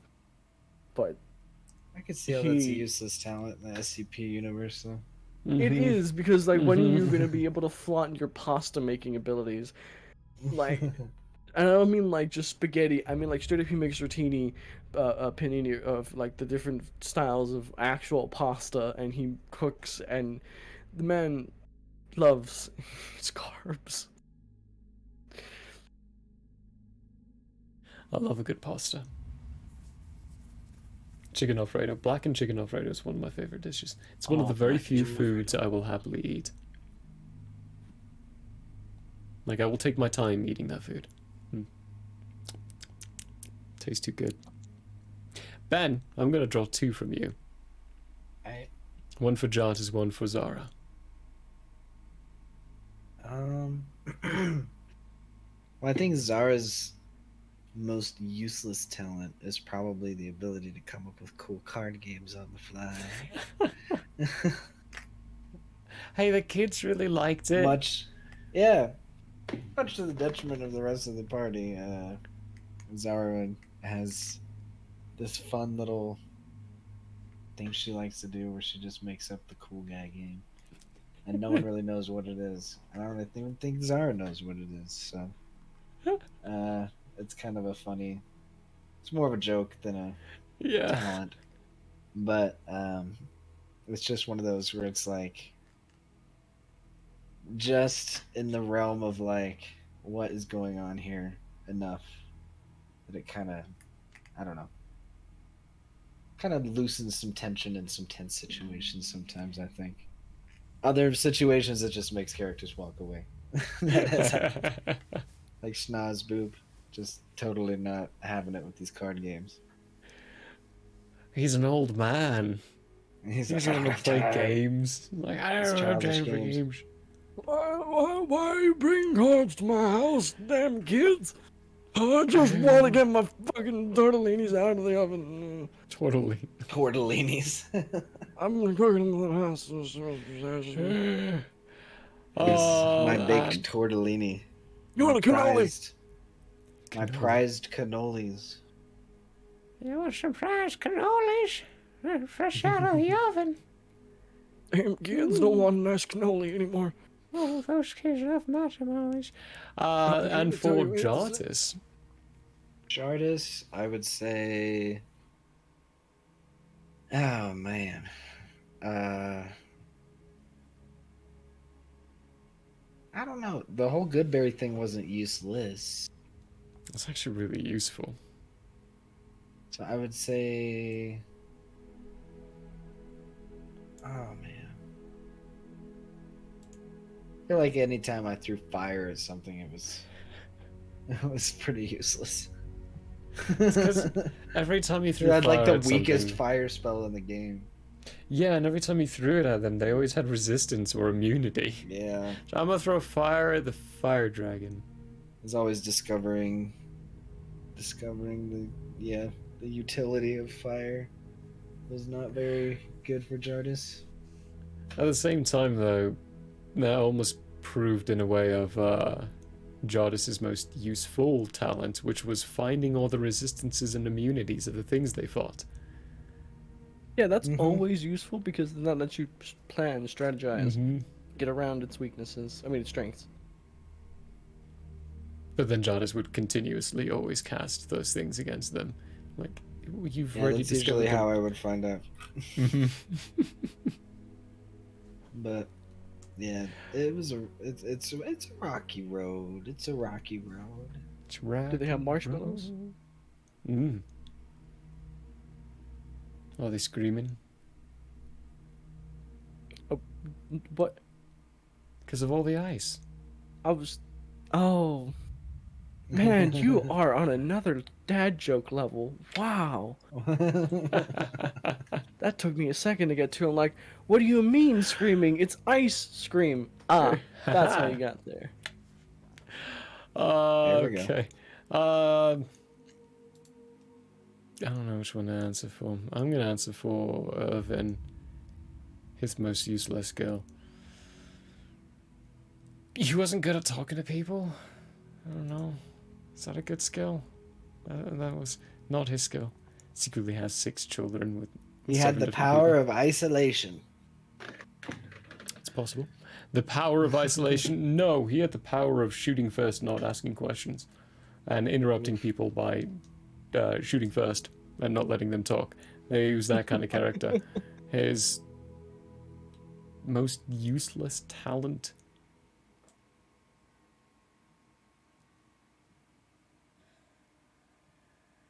He didn't believe in hobbies. What? No, he did stuff constantly. Didn't like sleeping. New things? No. Didn't like new things. Didn't like change. He hated change.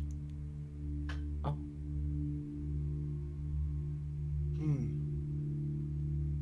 I don't know what he would define as his most useless talent. He could probably do cool tricks with his hat. No, we'll go with that. Probably the cool tricks he could do with his hat, because he never takes his hat A off. literal hat trick. Little hat trick. You know, with a fedora you could do fun little flips and things with it, with catching the grooves with your hand. But he could probably definitely do those, but he would never show anyone. And no one would ever see, because he never takes his hat off. So what's the use of that talent? Let's go with that. My brain is just like Bowler from 007. He can just weaponize the hat. Relly and Tuffy have no useless talents. I disagree. They're so useful all the time. There is always a useless talent. There is always something that is not useful about everything. Nothing Didn't is. Relly No like one lick is rocks perfect. or something? That's actually useful. There are many things you can do with rock licking. Like rocks from different regions have different tastes. I don't look. Oh my god. And with their character and the way it's built, it's useful for them. If they have an enhanced tongue that lets them discern the chemical properties of a rock, They're an fine. Earth Ganassi. They're half Earth Ganassi. Okay. Different fine. species. Different race. Fine. So they can entirely discern the properties of rock. Okay, that makes sense. But if you're a normal human being, don't lick a rock, please. Don't be licking rocks. Don't, but you absolutely can identify different regions should by licking not. rocks. You should not unless you clean it first. Disinfect. As a then kid, I lick. put rocks in my mouth all the time. So many people have died from just licking rocks. So many people have died from drinking water. Every person has died from breathing air. Yeah. Look, I can go down the same. Every person. People have died from Who swimming. knows? People have died from other little things. Don't let life leave you in fear. Make those rocks, Brando. Do we grow in spite of the oxygen that's poisoning us? Well, that's an actual theory that oxygen is actually poisoning us, but that's because of the nitrogen content that we have in the air. So people are just really dumb with how they perceive what we're breathing. It's like, we live off nitrogen. It's like, no, we've done tests like that. People explode.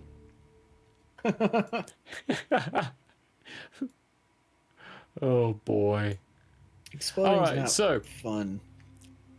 people in the wonderful Discord replied with Jitters Bugsby. That is the Happy Ninja. They were in last year's Halloween one-shot. I've had too many characters that speak Celestial and have never once used it. Oh my god, talk about a useless talent. Never using Celestial. Whenever my players have been asking, would Celestial be useful for me? I have always responded with, no. See, that would be Jardis's useless talent. He spoke Celestial for no fucking reason. That is a thing you should use. I mean, he had a reason, but there was no practical reason. Speaking using languages they don't speak? As in, how do you mean use? So, when someone speaks a language that no one else speaks, that is an opportunity to either put something in the world that becomes unique, not to just that language, but to leading them into like a different path. If they stumble upon it, you can just give it could be on like an item they pick up, like an engraving on their weapon. They could fight someone that has it written on their bag, you know. Oh, you're talking GM level. You need to go to the level of the player. Player level. Player level. If you're in campaigns that have no that's- use for that's- it. Like, yeah, no, that'd be. And the It would be like campaigns, studying Latin, where you're just like, you can learn Latin, but good luck. right? No one's really ever having any gonna speak practical Latin to use you. for it. And yeah. I know the campaigns he's done, because we tell each other about our campaigns regularly. He's done pre-written modules, like the ones behind me, and none of them have Celestial pertaining to them. Really? So picking Celestial as a language for that is just genuine. You've just picked a useless talent. Okay. And when you're doing like a pre-written module, you can't really throw in those pieces of oh, here's this book to get you onto this path. You have to kind of follow the framework of that module to a degree. So if they have a useless talent that really doesn't pertain to the module, you can't tie something into it. Otherwise, you're breaking the whole point of the module and writing your own story using it as a basis. Using a module, stick to it as much as you can because they've done all the work for you. The more you deviate, the more work you have to do yourself. And if you're doing that, why did you use the module? Why not just create your own stuff? Because you're doing the work anyway. Just go through the module and take the references, take the bits that you like from it, make your own world, do your own thing. Hence why I never use modules, and Archon Games was the first module I ever used. And I deviated a bit from that one, and I hope that's okay. Hey, the whole point is to have fun, I think. If you gotta deviate from a module to have fun, then that's what's That's what it's for. That's what it's for. The next one is spells with a cost on low-level characters. aka Magic Mouth. Oh yeah, I don't like that spell. It has a material cost to it. Like, it eats the material that it uses to cast inside the 5e system. And it's a low-level spell. Magic Mouth is something you can achieve by taking a single level in Artificer. And you can do it up to 10 times a day. You can reassign the use you have 5 times a day. And you can 4 times a day, sorry. Wow. That took a while for my brain to give me the right number. And you could reassign what you have it used on. It doesn't cost a material cost. Magic Mouth is a rough spell. My sympathies to you, Schnozzboop, for that one. What is Magic Mouth? You can put, I think it's up to 25 words to be spoken repeatedly inside a rock of some kind, or an inanimate object. Just magically. It just starts talking. So like it records into the rock. it records into the rock, and then the rock will put on repeat, and will just continuously repeat it. Oh, is that what? Oh, okay, that explains things in boulders now. Yeah. That is pretty useless. And annoying. It can be useful, it's just the cost is not worth it. Especially at a low level. I mean, if you could... I've seen the some... material that you don't get back. Mm-hmm. I've seen some beautiful uses for it, though. Like, set up a mannequin in a place. You can do some noises of, like... like, them straightening themselves out. You can put, like, a little sentry and fool someone that's an actual person with magic mouth. There's some clever uses for it. A distraction. It's good for tricksters, sneaking, anything if you want to get like the coin effect in Assassin's Creed. Kind of, yeah, like that. You can also use it if someone's got a way of sending their voice up to you, but you can't send your voice to them.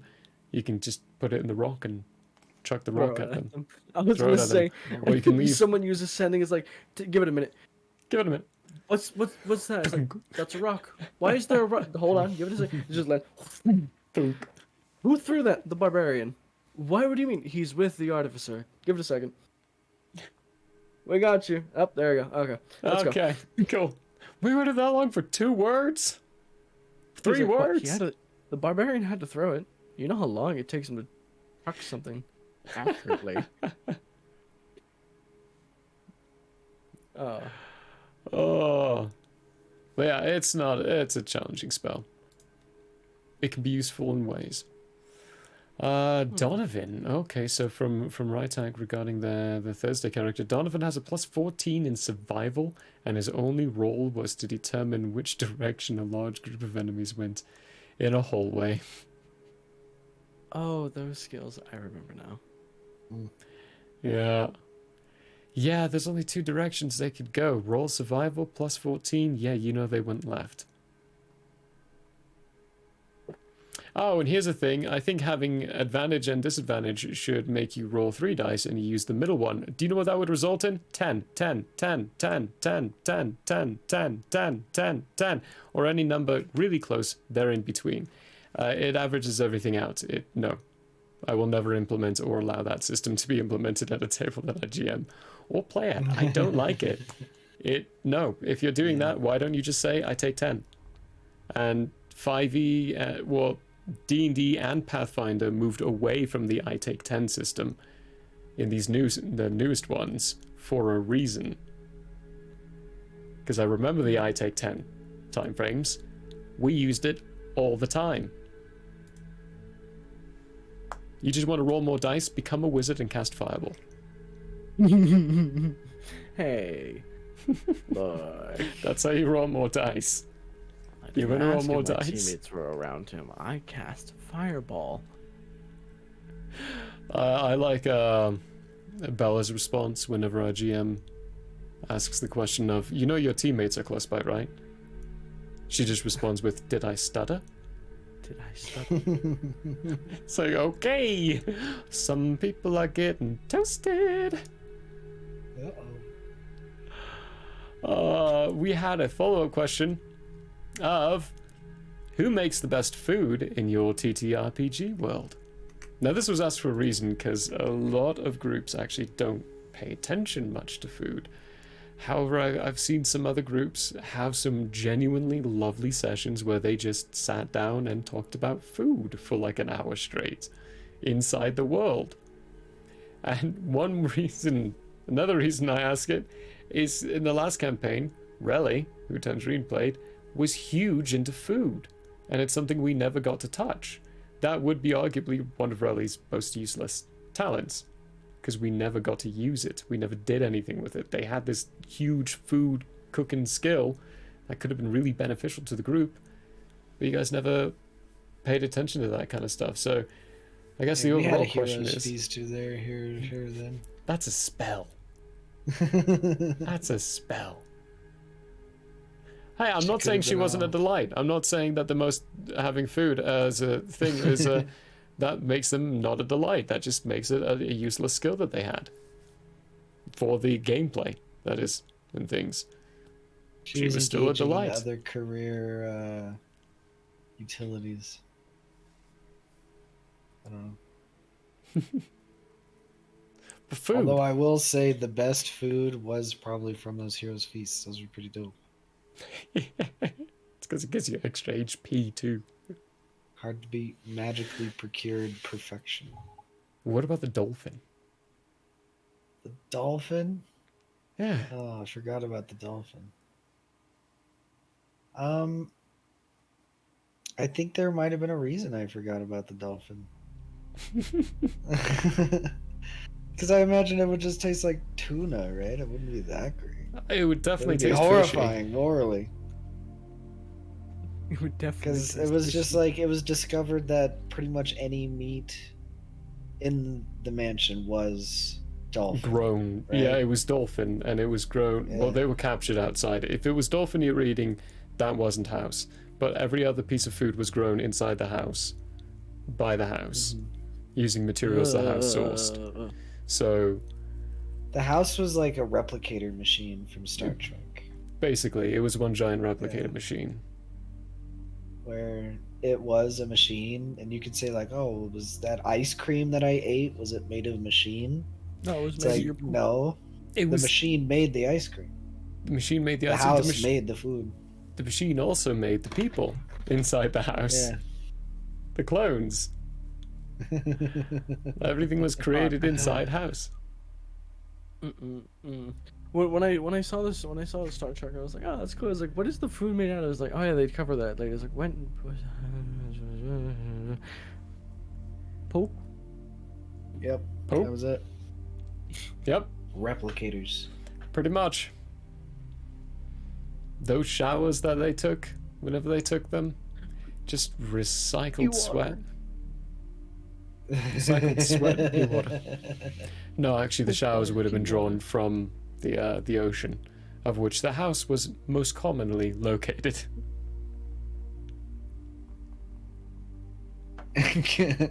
I don't understand Goodbye. why the house is so disturbing to Tangerine. I really don't. I love it. That's why. I really that's why don't get it. Like, I don't understand why it's not on. Why it doesn't make any sense. Look into replicators from Star Trek. It'll all make sense. The transporters. Don't ever get me started. Either way. Oh. Transporters. That's a whole nother story. That's how you get stuff mucked up. We're not talking about. All right. Well, if any of you ever teleport, I don't know you. You're not my friend. If you use a teleporter, you're dead to me. You don't exist. You died and were replaced by a clone of yourself. Best. It's not you. I don't believe it. You're a zombie. It's not you. It's time to recap. Let's wrap things up. Oh, any closing statements? Love little closing remarks. Brush your teeth, kids, and Brush your always teeth, floss. kids. And don't rub your eyes. Don't rub your eyes. Don't do it. Wash Just your hands. don't. Wash your hands. Don't rub your eyes. Brush your teeth. There's one. Brando. Make sure to drink water. Thank you so much for being here, Brando. I have no words. I'm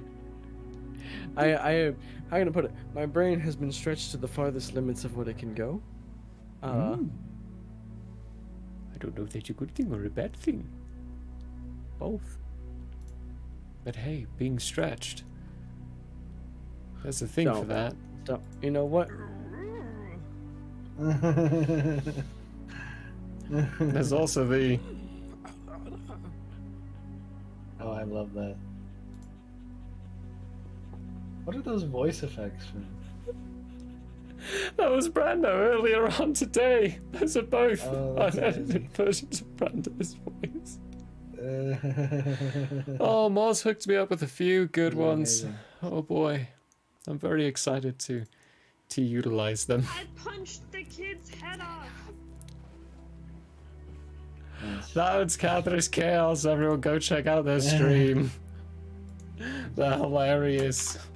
Along with Brando _ slime. I'm going to be changing it soon, so that way it's easier. Yeah, they were just playing some Minecraft earlier on today. It was funny. It was a hoot and a half to be part of that. Oh, I'm gonna go back on it just a little bit. Nice. Time. I'm gonna sacrifice my brain power. Hey, you only really need 4 hours of sleep a night. You're right, actually. I've been doing that and it feels wonderful. Right? It's great. I've feel never a had little so much cracked. energy. It's insane. Damn. I'd be so scared. I hate sleeping Like, anyway. what do I do with all this lack of sleep? It's What not do I lack of. do? Not in my head yet. Anyway, I think that is that. Everyone, as always, join the Discord and you can answer all those lovely little questions. Go check out our wonderful little store where these tasty t-shirts are all up there. Look, I think it's Zora I'm wearing. No, it's Teffy. Oh, hello, everyone. I have a lot of chemicals on me. And I tried to burn a table or destroy it with shield instead of just pulling out my chemicals and lighting those chemicals on fire. But it was the heat of the moment. Talking about heat of the moment combat. That was a fun combat. I enjoyed that one. The little biddies. Next Heroes Feast is going to be next month, December. At some point. Hang on. Calculating. December 6th, everyone. No, 5th, everyone. December 5th, we will be back on with the next Heroes Feast. That's day 7. And we'll talk more about the Fate Core system, all these other lovely little bits again as well, and we'll cover in those sections we talk about all the time, like ChatGPT, and little things that we've done inside our sessions. Favorite moments, terrible spells or great spells, classes we could dismiss, or wonderful builds we got. Like next time I'm going to bring in my ultimate Kriv Rogar build, which at level 20 is multi-classed 6 times. And very useful. But for now, thanks everyone for being here. We love you very much. Hope you had a hoot. And we'll see you next Sunday. Bye. Cheers.